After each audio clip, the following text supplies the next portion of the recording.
Mayor Panto has made it abundantly clear he feels it's very important for citizens to follow the guidelines set in place by Governor Wolf, and he reflects that support in his Easton reopening plan, a plan that is aiming to open local shops and restaurants as soon as possible. And one of the mayor's more popular ideas includes shutting down some of the city's roads and in turn allowing businesses to expand their square footage out into the streets. What I'm hearing is restaurants will only be able to have 50% of their seating.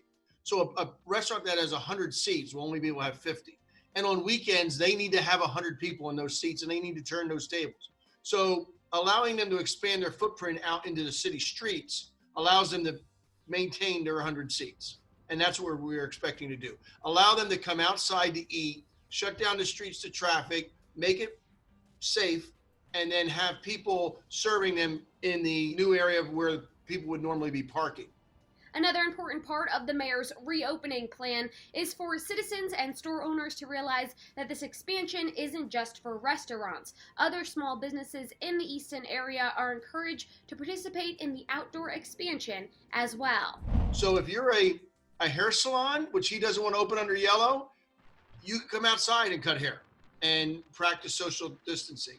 If you're a retailer, like one of our Easton Outdoor Company, you can come outside and have sidewalk sales because maybe you can only allowed to have 4 or 5 customers in the store at a time. You can expand your footprint, your square footage by going outside. And although a lot of citizens are on board with the mayor's plan, he knows he will still be getting some pushback, and that pushback will be coming in the form of traffic. We are still a automobile-dependent society in the United States, and closing down streets, whether it's for a festival or helping small businesses, I'm going to take the heat. But there are some businesses that are on streets that we can't shut down. I'm just thinking in the downtown or in the West Ward, you take a Tierra del Fuego or a Black and Blue or a Porter's or a Daddy's. They're on main streets that we can't shut down. So what we will do is we'll give them an area if they want to participate and separate it by jersey walls, which are those concrete barriers, and put cones ahead of it so traffic is diverted to the inside lane rather than the outside lane. We will keep traffic away from their tables, but it's going to be something that we're going to take and look at on a case-by-case basis with our fire department and our police department.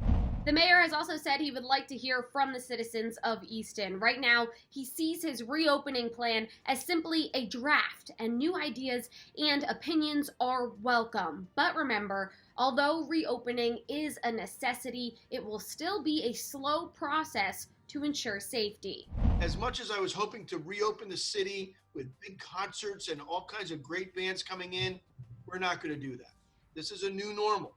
And I hate to use that term over and over again, but it's a new normal. The bad news is we're still going to lose about $5.5 million in revenue this year. So we need to work on making that up. And the way to make some of that up is to get businesses back open again. So we start collecting business taxes and earned income taxes.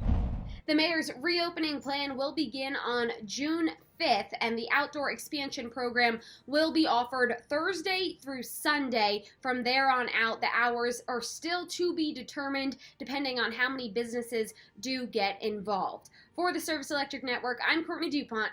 Back to you, Dan.